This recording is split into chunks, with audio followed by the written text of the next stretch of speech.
Welcome back to Midnight Film Society. Today we're joined by Paul Fischer, author of Last Kings of Hollywood, about the friendship, rivalry, and the lasting legacy of Steven Spielberg, Francis Ford Coppola, and George Lucas during one of the most transformative eras in film history. Welcome to the show, Paul. Thanks, Damien. Thanks for having me. So it's a pretty incredible book. I think we're both pretty big film fans here.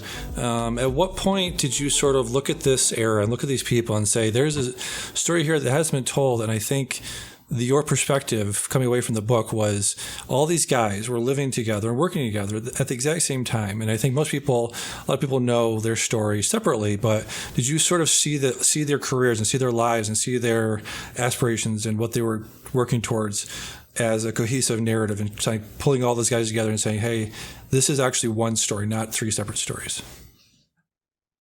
Well, thank you. I had it in my mind for a long time, this book. I went to film school 20 years ago now.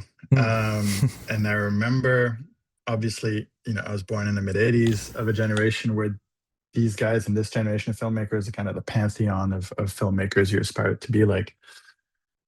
And I went to film school during this era where everybody was sort of obsessed with Easy Riders, Raging Bulls, and this kind of new Hollywood sex, drugs, and rock and roll generation. And I remember having a sense even then of, that tells part of the story.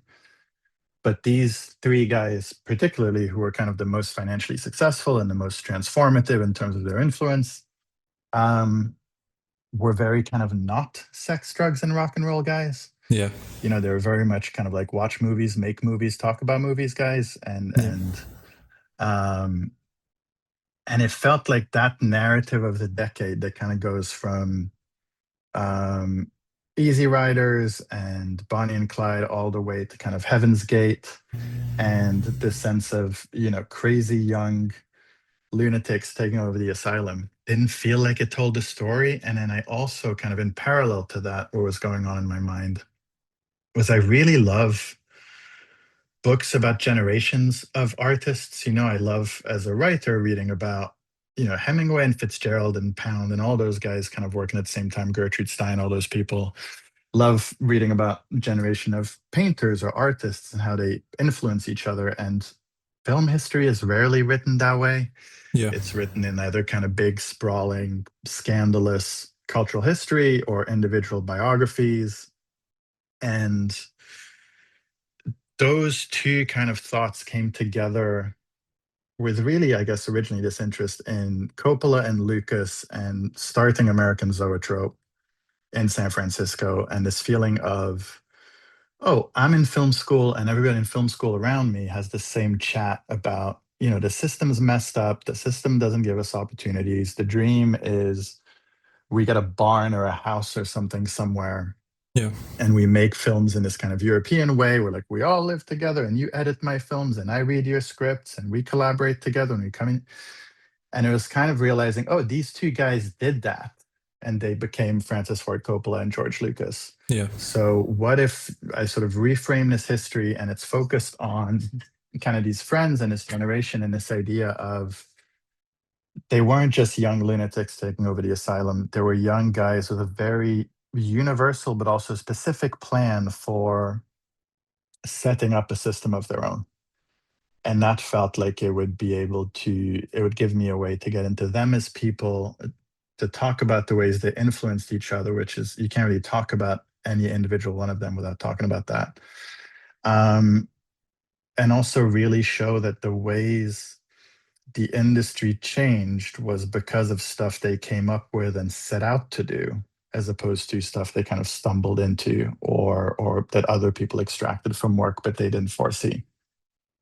Yeah. So that's, one of the most transformative moments in film history. We're kind of in a transformative part of history now. Do you see, similarities between then and now? And, obviously there's production studios that the actors will start up with. Well, why do you think nobody's ever tried to do what they did with what Coppola did with American Zoetrope since then? I think people try, right? And there's different ways of doing it. I always say, look, I'm in my 40s now, so I'm a generation too old to actually know what the equivalent is. Yeah. But, in a sense, what the Coppola family is still doing is one version of that. What Tyler Perry might do going to Georgia and setting up his own thing is one version of Yeah. that. If you're filmmakers in Chicago, those people making low budget films for ages before Hollywood notices them, whether it's Ava DuVernay or others, they're living in an ecosystem that's somewhat similar. I think the parallels between now and then are kind of like these guys in the late 60s came into a Hollywood studio system that was kind of broken and people were talking about it like it was dead and there was no innovation and it's all, trying to strike lightning twice and remake the sound of music and all this kind of stuff. And we live in a very similar kind of period where I think if you're a young filmmaker coming up, you think, well, the system's broken and it's trying to remake old stuff and it's, aging executives who don't understand the audience Hmm. and all this stuff. And that's kind of the same soup we kind of swim in. Yeah. I guess the difference is back then, if you were to set up an American zoetrope and if you were to try and build it into something, there was like a unified industry, a kind of single mountain you could try and get to the peak of. Whereas now everything's so decentralized. And I Yeah. think a lot of that is down to how the industry has kind of screwed up its own distribution model. Yeah. Again, when I was in film school, there was this idea of like, oh, streaming and the internet and smaller cameras, and that'll mean we can all reach an audience and it'll be great. And everybody's kind of optimistic about it. And now it's really, we've created this kind of devalued white noise environment Yeah. where you can set up the American Zoetrope, you can go out with your friend, you can try and make the films, but there isn't a single ecosystem you can try and go, oh, well, we'll make the films, we'll play at festivals, it'll go into cinemas, it'll win some awards, I'll be given a bigger film. Now do you go on Netflix or Shudder or wherever it is and disappear? And to some degree, this is something these guys predicted, especially Lucas, this idea of everything becoming fragmented and kind of niche. Um, and obviously, a consequence of that is, I spoke to Paul Schrader for the book, and he told me when I asked him a similar question, he was like, well, back then, not everybody could make a film, but if you made a film, everybody got paid. Whereas now, Yeah. everybody can make a film, but no one gets paid. Yeah. And, that's part of it too, right? The Coppola and Lucas went up and set up his American Zoetrope with 300 grand of Warner Brothers money. Yeah. Um, and now that doesn't happen, right? It's take your little camera, make something on YouTube or wherever, and maybe you'll become, you know, the obsession or backroom guys. But most Yeah. likely you'll just be someone we never hear of because you're just making YouTube stuff and we're not kind of plugged into A leads to B leads to C leads to D as a kind of career path. Yeah, speaking of Paul Schrader, I just watched Affliction for the first time, and that's a very, very bleak film. He's always Paul Schrader is probably one of the most nihilistic filmmakers out there, just based on what he's written and what he's made. So yeah, you're talking about the sort of prescient nature of Lucas. I was wondering, but you have a section in the book where Francis and Stephen and George are on a plane, and George is talking about all these cassettes and laser discs are going to destroy the theatrical experience. People can just watch very short scenes. I thought that was not just prescient in how people are going to consume movies at home on tape, but then people are just going to watch these short clips. Literally predicting TikTok and Instagram reels and things like that. I thought it was very interesting. It's a really interesting thing. I think this is oversimplifying it somewhat, but in that kind of triptych, Coppola is kind of an art guy and kind of approached work like you would as a theater director, a novelist, and I think his best stuff and his worst stuff is kind of about this idea of the process coming before the end product. Yeah. And then Spielberg was and is kind of an entertainment guy. He's a big movie guy. He's an experience guy. And Lucas, one way to wrap my head around him was he was always kind of been a machine guy. Before film, he was really into cars. And then when he moved on from that, he was into cameras and editing machines and the kinetic movement and energy of film. And then as he built through Star Wars and stuff, he was a guy who was just as interested in, the effects and the mechanisms of making films and controlling films and distributing films. And obviously, visionary in that sense and very intelligent in that sense. And when Yeah. he became wealthy and kind of stepped away from the movies, his interests spanned kind of all over the place, but very strongly and primarily to like education, using technology for education, video games, computer systems, Dolby, all this stuff. Yeah.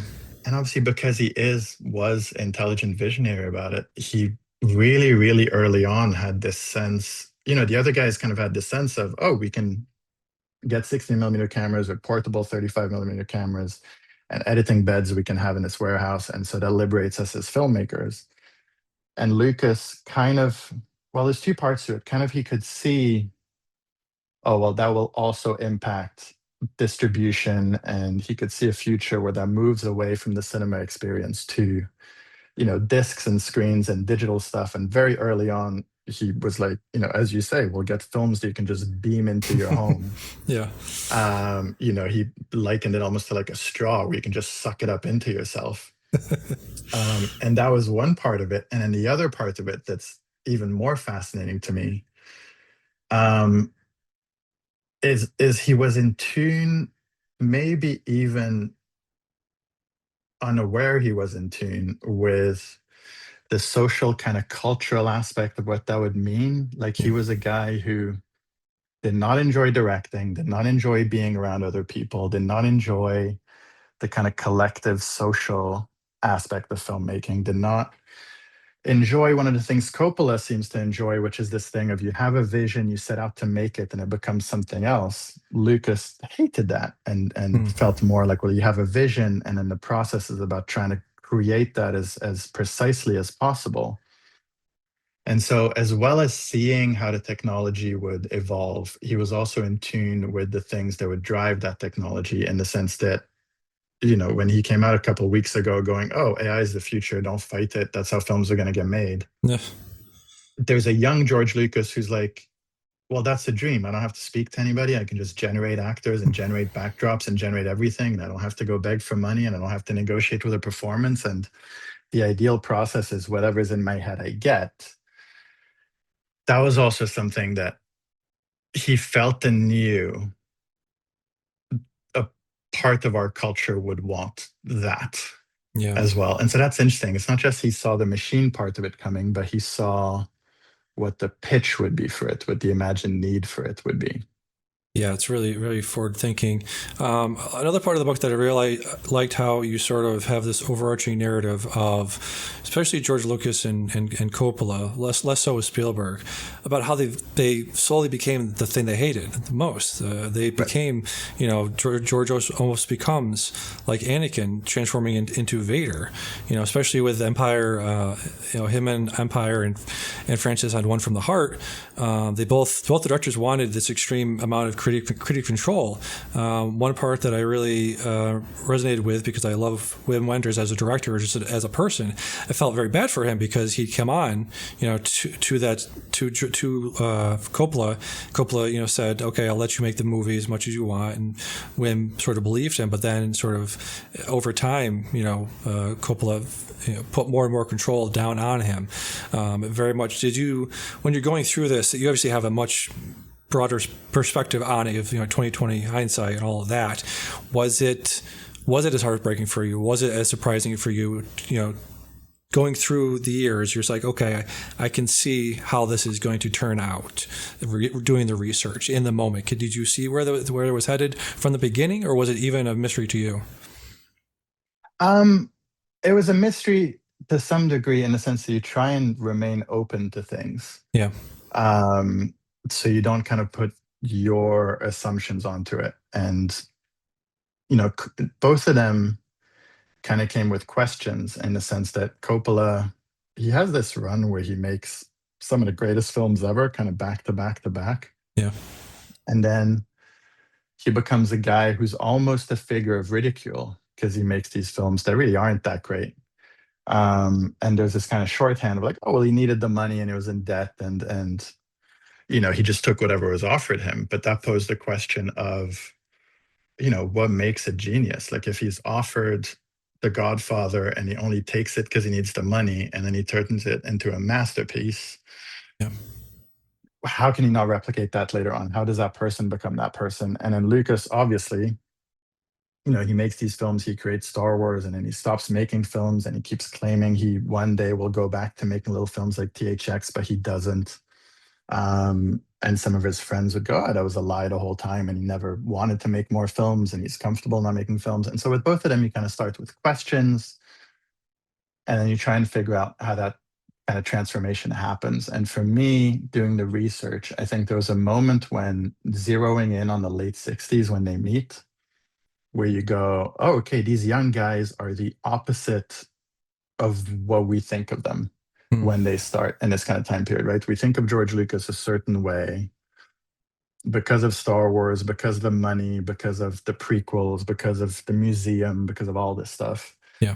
Um, the toys, the merchandise. And then the George Lucas you discover in the 60s when he was a young film school guy was the opposite. Here's a guy who hates the system, hates narrative, hates money, hates, all the stuff he then appears to become. And he meets Francis Coppola, who we think of as an artist and a bit messy and a bit unpredictable. And the Francis Coppola he meets is a studio screenwriter with a Rolex and a fancy car and a family, and he's very much the system as opposed to against the system. And that's when you go, oh, okay, so I've got a starting point, I've got an ending point. They're very, very different people, as people tend to be going through 15 years of their lives. And how can I kind of bridge the two? What evidence is there of how one became the other? And for me, there's always this driving thing of, I can't remember who said this, um, but there's this kind of narrative slash psychoanalytical concept that anything you avoid or deny in yourself comes back to you as fate. Hmm. And these guys, especially, even more so than Spielberg feels like someone who has a self awareness they didn't have. Um, but these two guys, I think, started out railing against the system, sort of denying that really what they wanted was to be the ones harnessing the power of the system. Hmm.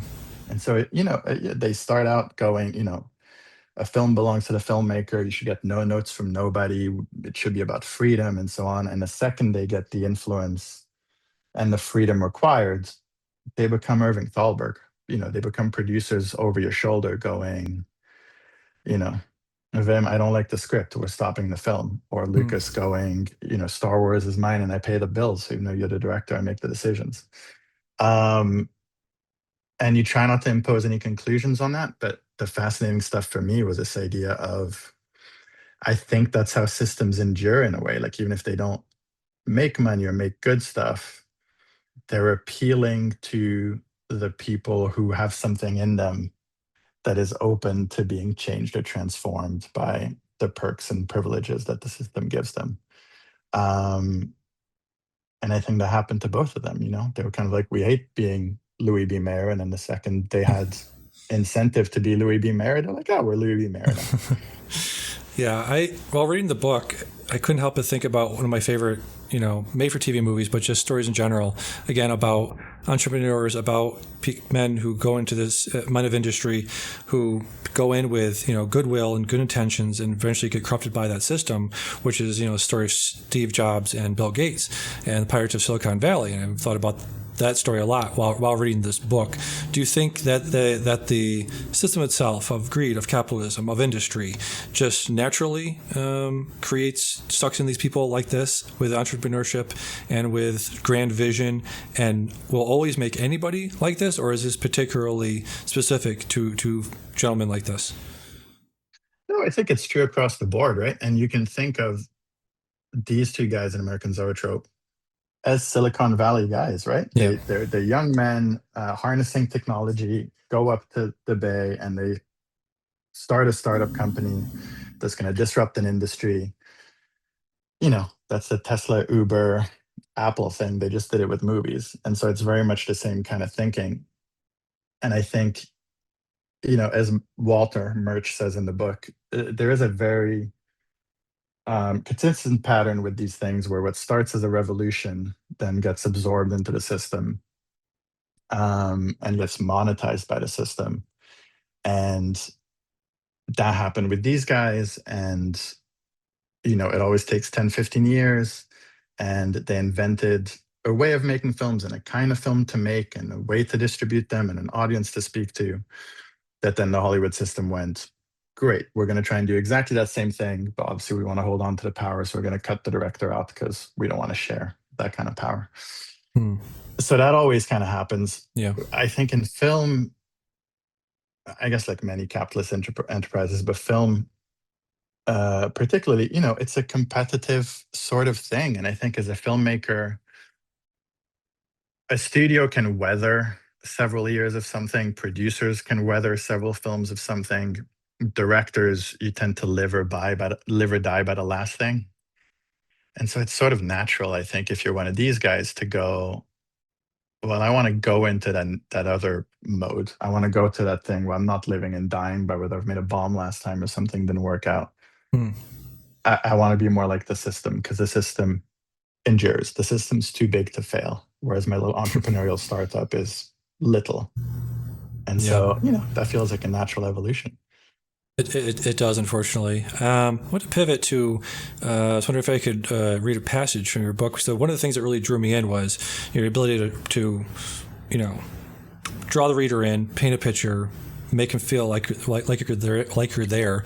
One of the passages from the book is when you're talking about Spielberg filming Raiders of the Lost Ark, and you say, at Eltree, raiders sprawled and took over. You could walk from the soundstage to soundstage and travel from a South American temple to the Egyptian desert well of the souls, then into Marion's bar in Nepal, and in each cavernous building you would be transported. Imagine the heat of the sun baking the sand, or the whistling sandstorm buffeting the tavern windows.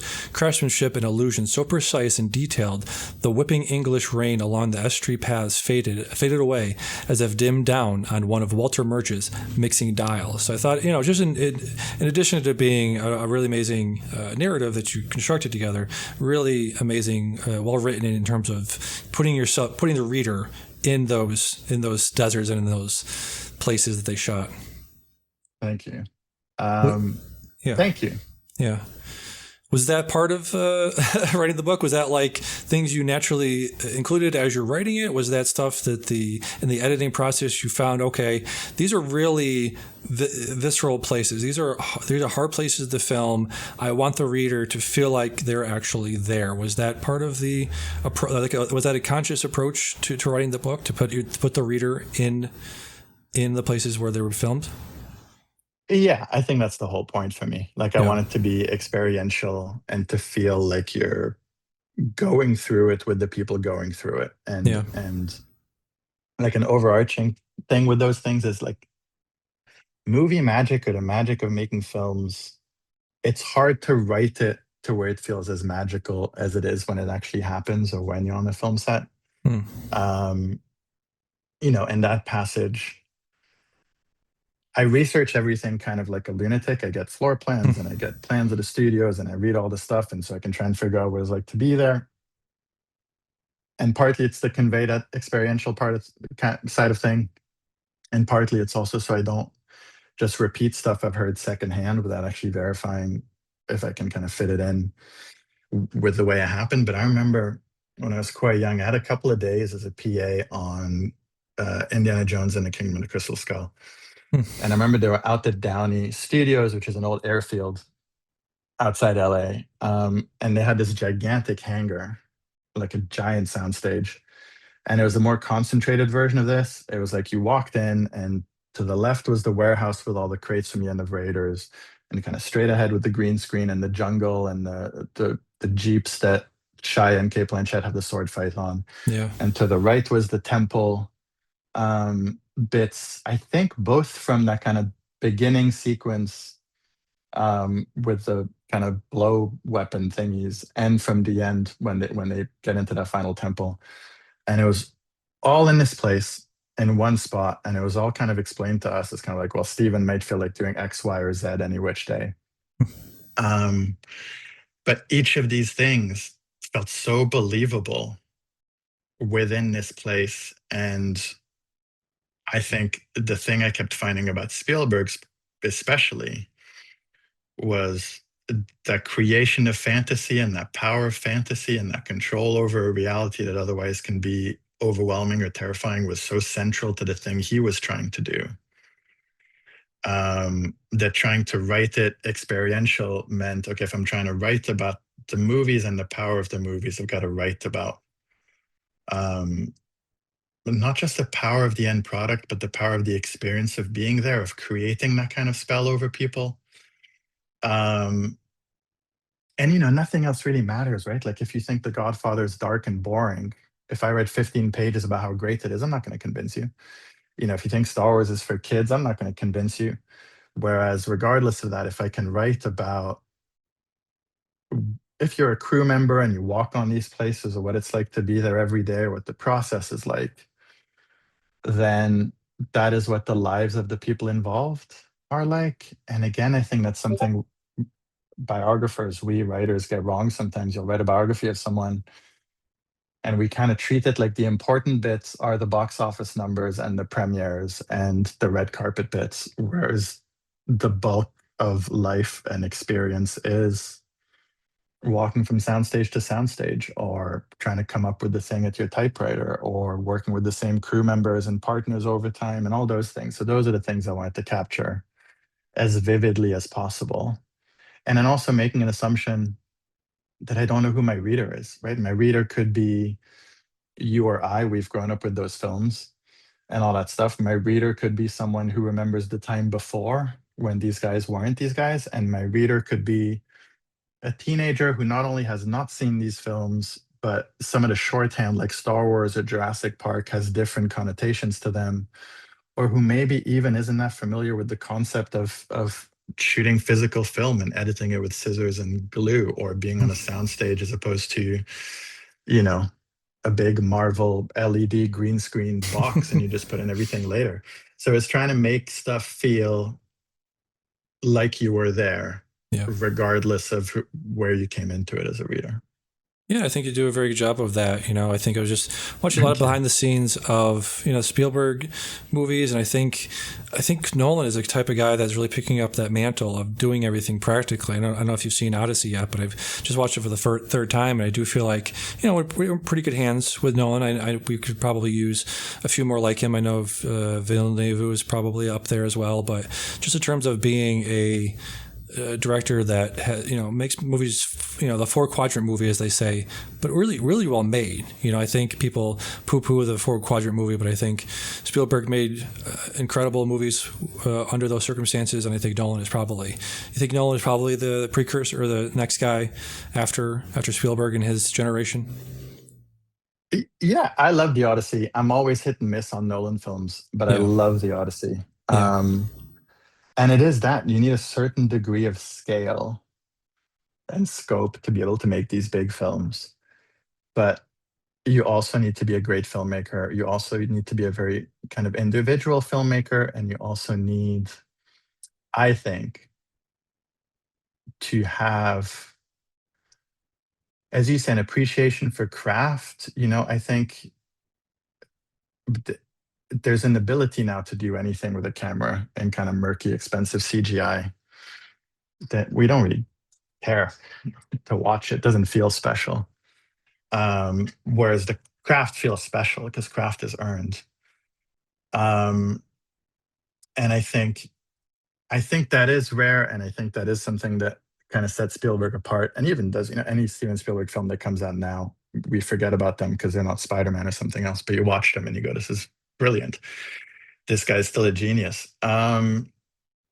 But it's another interesting thing about the industry, I think, where you'll get something like The Odyssey that's making a ton of money. Everybody and their uncle and cousin is talking about it and wanting to see it. And we've got an IMAX 70 mil cinema up here, and it's booking late September if you want to go see it. People are willing to pay that admission fee because they're going to go see something special. But instead, the industry is kind of geared to, well, how do we give you something designed to be less special? How do we give you something you've seen before? Because for some reason we think that's safer, um, instead of encouraging that big popular spectacle entertainment that's original and different and new, you know. And I think people think of originality as kind of the wrong way. Like the Odyssey is obviously the oldest friggin' poem you can think of, but what makes it original is the way it's approached and the way it's made, and really the filmmaker.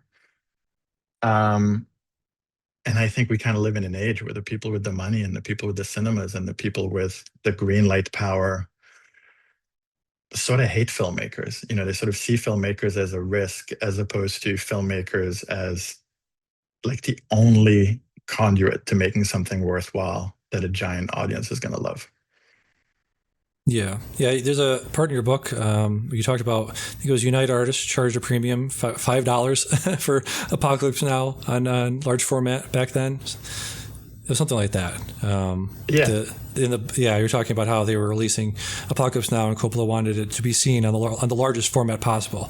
And I was struck by it was only $5, and I think I paid $35 to see. Yeah. See in 70 millimeter IMAX, but like you said, yeah, it's definitely people now. Film goers, but especially cinephiles like myself, will pay that, and everyone else just kind of comes along because of word of mouth and because of this fear of missing out, this FOMO feeling. I think has always existed, right? Whether it's a drive-in like Spielberg went to when he was a kid, or Apocalypse Now, or Odyssey, that feeling of being left out and that feeling of like this cultural movement that you want to be a part of. It's always been there. It's always going to be there, no matter what kind of movies people are making, right? Yeah, and I think audiences are smarter than they're given credit for, Yeah, and the social aspect of it is underestimated. yeah, Like the film and TV industry kind of treats people like, oh, your Netflix is cheaper and it's got more stuff, so of course that's what you're going to want. Whereas I think, you know, even my daughter and her friends are like 12 years old, who are meant to be the generation that haven't had the theatrical experience. They want to go see the Odyssey. They mm, want to go see the new Spider-Man movie. They don't mind paying, they don't mind going, they don't mind, because that idea of, oh, I'm going to pay $35 or $20 for a special experience that everybody else is talking about and everybody else is sharing is so much more worthwhile that we're going to pay $12.99 for a streaming service full of slop that we don't really want to watch. And I think that's a weird crossroads we're at, where I think the whole business model is built on kind of devaluing the product. Like when I went to film school 20 years ago, people talked about this idea that's in like Janine Basinger books and this whole thing, that there was a draw to the movie palace as opposed to television, that you could simplify and explain as, well, when we went to the movie palace, the movies were big and you kind of went into the movie's house. And when you watch a movie on TV, the movies are small and it comes into your house, and that devalues the thing. yeah, And now for some reason, and you know, back then film studios fought television because they kind of saw this diminishes our experience, our product that we're selling as an event. Whereas now it feels like studios and conglomerates and corporations have willingly embraced this idea of, oh, we're not just going to make our product smaller and bring it into your house. We're going to make it crappier, and we're going to make it more repetitive, and we're going to make it more drawn out, and we're going to make it so you can have it on in the background, and we're going to make it so you don't have to pay attention to it. And then they turn around and go, no one's that bothered about the stuff that we make. And you're like, well, yeah, but you designed it to not be a big deal. yeah, So why would anybody treat it like a big deal? And I think it's a sort of risk aversion. You know, it's that kind of thing of like, even if something breaks through, like K-pop Demon Hunters, it's different. It does great. Everybody loves it. What's the yeah. first thought? Yeah, let's make a sequel. And you're like, no, maybe don't make a sequel. Maybe look for more stuff like this that's different, because what people are drawn to is something different and good that feels like an event. And for some reason, the film industry, the entertainment industry seems willingly or unconsciously terrified of doing this, even though it keeps on being proven true over and over and over again. Yeah, the risk averse thing will, it's always been there. Probably will never actually go away. I wanted to ask you, and it's kind of a pitch, that the Yeah. there's a miniseries that took place around the same time that you're writing your book. The Offer was, a miniseries that came out. I really enjoyed it. Any possibility, any thought of making this into a miniseries? Because this is, like I said, you visualize everything so well. It's a captivating story. It's a story we've all heard, but not really. I don't know if there's ever been like a biography or anything about these characters. Any thoughts at all about pitching this as a miniseries or a live action thing at all? People have asked about it. There's been kind of option offers and this, that, and the other. The most interesting one that's kind of come in was actually for like a stage play version of it. Hmm. Um, I think there's something with this where choosing the right scope and scale and adapting it, I think, is what makes it interesting. Yeah. Um, you could try and cover 15 years, but then maybe you only have the time to do the greatest hits thing, Yeah. which is maybe not that interesting. Or it could be about the very beginning, or it could be about a specific period or not. Um, so I've had conversations with people. I haven't heard or come up with the pitch yet that makes me go, oh yeah, that's the beginning, that's the end, that's the Yeah. way in. Yeah. That makes it worthwhile. Yeah. Um, but it's like it is very cool as a story because it is a way to take a group of characters that are all quite distinct and really, really interesting, and then it does have that Faustian kind of arc of like wanting power and money and all this stuff, and then getting transformed and corrupted by it. Um, and maybe someone will come into the way to do it. I always assume nothing ever gets made anyway, so I entertain the conversations and they're fun. Yes, exactly. All right, so I think we're about wrapping up here.